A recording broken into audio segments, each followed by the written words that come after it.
Finales de los años 60, el nombre de Bruce Lee aparecía por todas partes en los carteles de Hollywood. Pero aquella noche dejó atrás el mundo de los posters y llegó a las colinas silenciosas de Shaolin, donde los nombres no significan nada. En la puerta, un viejo monje lo observó de arriba abajo y luego miró directamente sus manos, como diciendo, tu talento hace ruido. Bruce no dijo nada. El monje simplemente colocó una pequeña ficha de madera en su mano y susurró, puedes entrar, pero con una condición. Los ojos de Bruce estaban tranquilos, pero afilados. El monje dijo, nada de peli, nada de espectáculo, solo demostración. Bruce asintió y comprendió que la demostración significaba sin trofeo y sin dinero. Tres monjes permanecen perfectamente inmóviles en el salón principal. Uno de ellos marcó una línea en el suelo y lo indicó a Bruce. Dentro de esa línea solo se permite una cosa, control. Bruce dio un paso. Entonces el monje levantó su dedo índice, un solo dedo, y lo acercó mucho al pecho de Bruce, como diciendo, si reaccionas, pierda. El enfoque de Bruce cambió, porque ya no era una prueba de kung fu. Era una prueba del sistema nervioso de Bruce Lee. Y lo que ocurrió en los siguientes segundos no fue un golpe ni una patada. Fue la completa suspensión del aire en la sala. Cuando Bruce Lee entró en Shaolin, sintió ese calor familiar que todo luchador conoce. Pero esta vez no era orgullo. Era curiosidad. Los corredores de Shaolin eran largos y, con cada paso, Bruce sentía que no había público para su velocidad. Nadie iba a aplaudir. No habría cámaras. Y cuando no hay cámaras, el cuerpo se revela solo, porque necesitas energía para actuar, pero necesitas control para ser real. Bruce bajó los hombres, aflojó la mandíbula y ralentizó la respiración. La primera lección de Shaolin es esta, calmarse desde dentro. De lo contrario, te calmarán desde fuera. Al llegar al salón principal, la atmósfera cambió. El suelo de madera, el leve olor a incienso y tres monjes completamente inmóviles, ni hostiles ni amistosos. La quietud misma era el mensaje. Bruce fue colocado en el centro. Notó que no había protecciones, ni guantes, ni cascos, ni cuerdas. No había ring. Había espacio. El monje miró las manos de Bruce y hizo un pequeño gesto. Manos abajo. Bruce mantuvo las manos abajo. Esto iba contra la lógica normal del combate. Pero aquí la lógica no era pelear. Era reaccionar. Manos arriba a veces es una señal de estoy listo para ganar. Manos abajo es una señal de estoy listo para escuchar. Luego el monje trazó una línea en el suelo, con tiza o con un marcador de madera, y indicó a Bruce que la cruzara. Bruce dio un paso. En cuanto cruzó la línea, el monje levantó su dedo índice y lo acercó al esternón de Bruce, a una distancia mínima. No era un insulto. Era una prueba. El mensaje del dedo es simple, puedo tocarte sin usar fuerza. Y nada es más peligroso para un luchador que eso, porque el ego del luchador se construye sobre el poder. Una chispa microscópica recorrió a Bruce de forma automática. Pero Bruce disolvió esa chispa con la respiración. Exhalación larga, inhalación tranquila. El monje acercó más el dedo. Bruce permaneció inmóvil. Comenzó la primera prueba, el ejercicio de no reacción. El monje tocó ligeramente el pecho de Bruce con el dedo. Bruce no parpadeó. Tocó la línea del hombro. Bruce no se encogió. Acercó el dedo al costado del cuello, lo suficiente para activar el sistema nervioso, pero sin peligro. Bruce no retiró el cuello. Permaneció enraizado. Aquí es donde los luchadores normales sienten falta de respeto. Bruce no convirtió la falta de respeto en una historia. La convirtió en datos. Mi cuerpo quiere entrar en pánico. No le permitir entrar en pánico. El segundo monje avanzó con un bastón. El bastón golpeó suavemente el suelo. Una señal.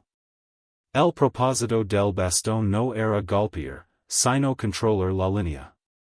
El monje sostuvo el bastón en horizontal, como una barrera, y indicó a Bruce que cruzara. Cuando el bastón está horizontal, la mente elige saltar. Bruce no eligió saltar. Eligió el ángulo. Un giro mínimo, hombres sueltos, caderas libres. El bastón roto. Bruce roto con él, no persiguiendo, sino deslizándose. El monje aceleró el bastón, con control. Bruce no igualó la velocidad. Igualó el tiempo. Cuando el bastón avanzaba, Bruce salía de la línea. Cuando se retraía, Bruce daba un micropaso adelante. Parecía una danza, pero el principio era letal. Un solo paso mal dado y quedabas golpeado. El silencio en la sala se espeso. Los monjes de Shaolin sintieron la primera defensa. Este hombre no había venido a pelear. Había venido a comprender. Ahora el tercer monje avanzó. Manos vacías. Manos vacías significaban trampa de tiempo. El monje intentó un toque rápido hacia la muñeca de Bruce. Bruce no retiró la muñeca, la roto. Segundo intento, otro ángulo. Bruce roto la línea de los hombres. El toque falló. Tercer intento, muy cerca. Bruce reescribió la distancia con un pequeño paso. No era una peli. Era un ejercicio de no ser atrapado. Luego la presión aumentó. Dos monjes se movieron juntos, uno con la línea del bastón, otro con entrada de manos vacías. El sistema nervioso de Bruce naturalmente se sobrecargó. Bruce controló la sobrecarga simplificando todo a respiración más ángulo. Respiración larga, ángulo pequeño. La línea del bastón legó. Bruce fuera de línea. La entrada de mano vacía legó. Bruce creó un marco suave con el antebrazo, no un golpe, solo una redirección. La punta del bastón pasó junto a su costado. Nadie dijo nada, pero sus ojos gritaban, no se inmutó. Después de un gesto sutil del monje mayor, el patrón cambió. En la primera fase habían provocado reacciones. Ahora, en la segunda fase, iban a tentar el ego. Y esta es la verdadera prueba de Shaolin. No reaccionar al dolor está bien. Pero cuando tienes la oportunidad de dominar, puedes contenerte. Los tres monjes formaron un triángulo. Uno al frente, dos a los lados. Sin ruido, solo pasos suaves. Bruce sintió que la formación era más psicológica que física. El triángulo comprime el espacio y provoca impaciencia. Bruce mantuvo la respiración larga, los hombres sueltos y los ojos abiertos. Ojos abiertos significan percepción lateral. El monje frontal dio un paso lento y se detuvo. Los laterales dieron micropasos y se detuvieron. Una trampa en cámara lenta. El objetivo era hacer que Bruce liberara su velocidad y quedara expuesto. Bruce esperó. Esperar es incómodo para los luchadores rápidos, porque se siente como debilidad. En Shaolin, esperar es un arma. El monje frontal de yo una apertura evidente. Pecho abierto, manos bajas. Una invitación. Golpea. El sistema nervioso de Bruce se incendió. Ahora puedo demostrarlo. Pero no lo hizo. Coloco la palma en posición de stop, sin tocar. El mensaje era claro, puedo golpear, pero elijo no hacerlo. La tensión aumentó. El monje lateral barrio con el bastón a la altura de la rodilla. Bruce no saltó. Saltar alimenta el ego. Cambio el peso mínimamente y el bastón pasó vacío. Al mismo tiempo, el monje frontal intentó capturar la muñeca. Bruce liberó con rotación. El triángulo se cerró. La falta de espacio provoca pánico en los luchadores rápidos. Bruce no entró en pánico. Ancló la respiración. Cuando la mente no se estrecha, las opciones aparecen. El monje frontal tocó ligeramente el hombro de Bruce, casi con despreocupación. No era dolor. Era ego. Una chispa cruzó a Bruce.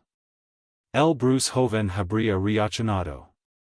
El Bruce adulto la dejó ir. No se encogió. No apartó la mano. Solo respiró. Ahora los monjes aumentaron la velocidad. Amenazas múltiples. Bruce simplificó todo. Línea central, ángulo, base ligera. Todo ocurrió en un segundo, pero parecía lento, porque cuando no hay pánico, el movimiento se ve limpio. Finalmente, el monje frontal aplicó presión real. Bruce retrocedió medio paso. El retroceso puede ser una trampa. Bruce lo convirtió en reposicionamiento. Medio paso atrás, ángulo, respiración estable. Otra apertura.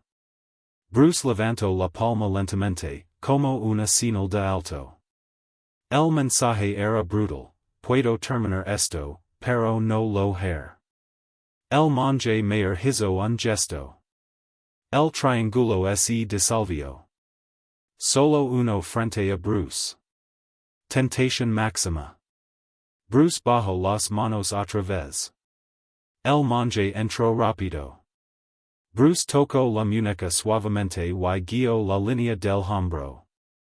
El impulso del monje se desvió. Corrección mínima del talón. El silencio se volvió denso. Segundo intento. Tercero. Bruce siempre redirige, nunca terminaba. El monje empezó a respirar más fuerte. No por cansancio, sino por frustración. Entonces entró el monje más viejo. Ojos fríos, calma absoluta. Esto ya no era velocidad contra velocidad. Era quietud contra quietud.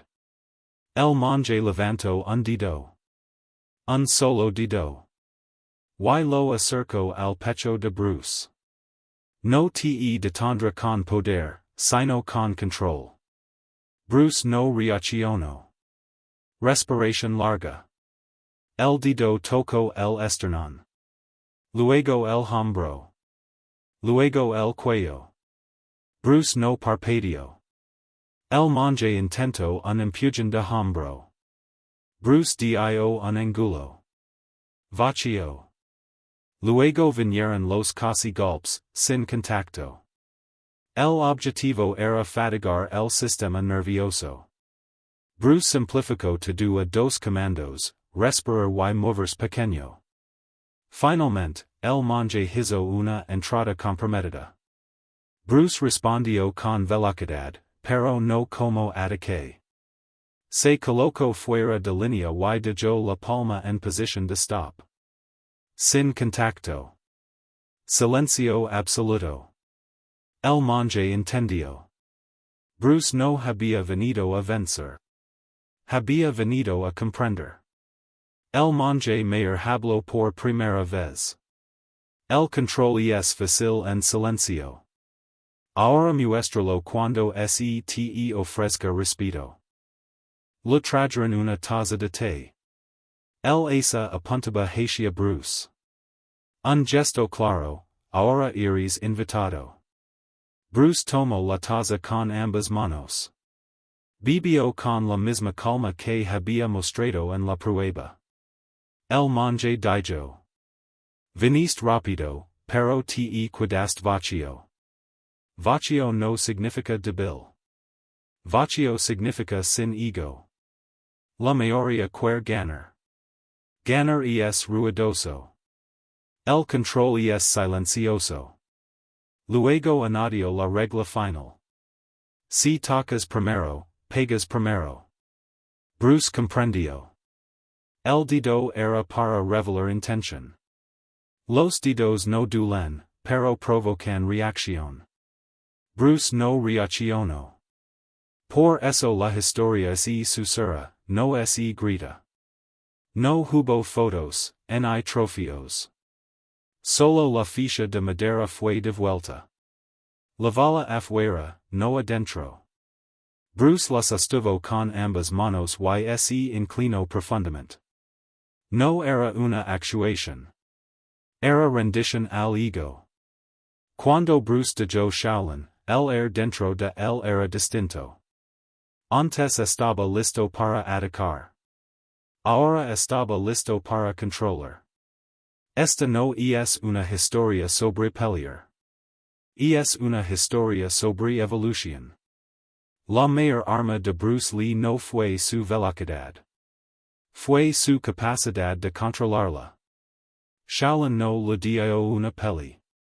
Le dio un espejo. Y un espejo, a veces, duele más que un golpe.